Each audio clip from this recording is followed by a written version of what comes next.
ಎಲ್ಲರಿಗೂ ನಮಸ್ಕಾರ. ಇದು ನಿಮ್ಮ ಪ್ರೀತಿಯ ನಂದು ಮಾತಾಡ್ತಾ ಇದ್ದೀನಿ. ನಂದು ಯೂಟ್ಯೂಬ್ ಚಾನಲ್ಗೆ ನಿಮ್ಮೆಲ್ಲರಿಗೂ ಸ್ವಾಗತ.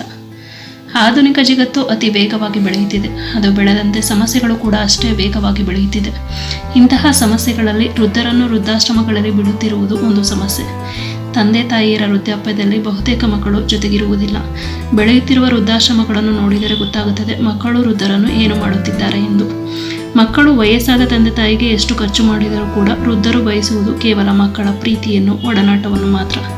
ನಮಗೆ ಹಣದ ಅವಶ್ಯಕತೆ ಹೆಚ್ಚು ಇರುವುದು ಯೌವನದಲ್ಲಿ ಮತ್ತು ಮಧ್ಯ ವಯಸ್ಸಿನಲ್ಲಿ. ವೃದ್ಧಾಪ್ಯದಲ್ಲಿ ಮುಖ್ಯವಾಗಿ ಬೇಕಾಗಿರುವುದು ಮಕ್ಕಳ ಒಡನಾಟ ಮಾತ್ರ. ವೃದ್ಧರು ಜಗಳವಾಡಿಕೊಂಡಾದರೂ ಮಕ್ಕಳೊಂದಿಗೆ ಬಾಳಲು ಬಯಸುತ್ತಾರೆ.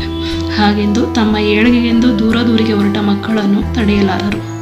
ಯಾವ ಹಿರಿಯರಿಗೂ ತಮ್ಮ ಮಕ್ಕಳ ಅಭ್ಯುದಯವನ್ನು ಸಾಧಿಸಬಾರದು ಎಂಬ ಭಾವನೆಯಾಗಲಿ, ತಮ್ಮ ಅಭ್ಯುದಯವನ್ನು ಸಾಧಿಸುವುದಕ್ಕಿಂತ ಹಿರಿಯರನ್ನು ನೋಡಿಕೊಳ್ಳುವುದಕ್ಕೆ ಆದ್ಯತೆ ನೀಡಬೇಕೆಂಬ ಯೋಚನೆಯಾಗಲಿ ಇರಲು ಸಾಧ್ಯವಿಲ್ಲ.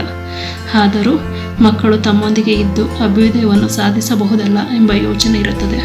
ಹಾಗೆಂದು ಅವರು ಹೇಳಲಾರರು.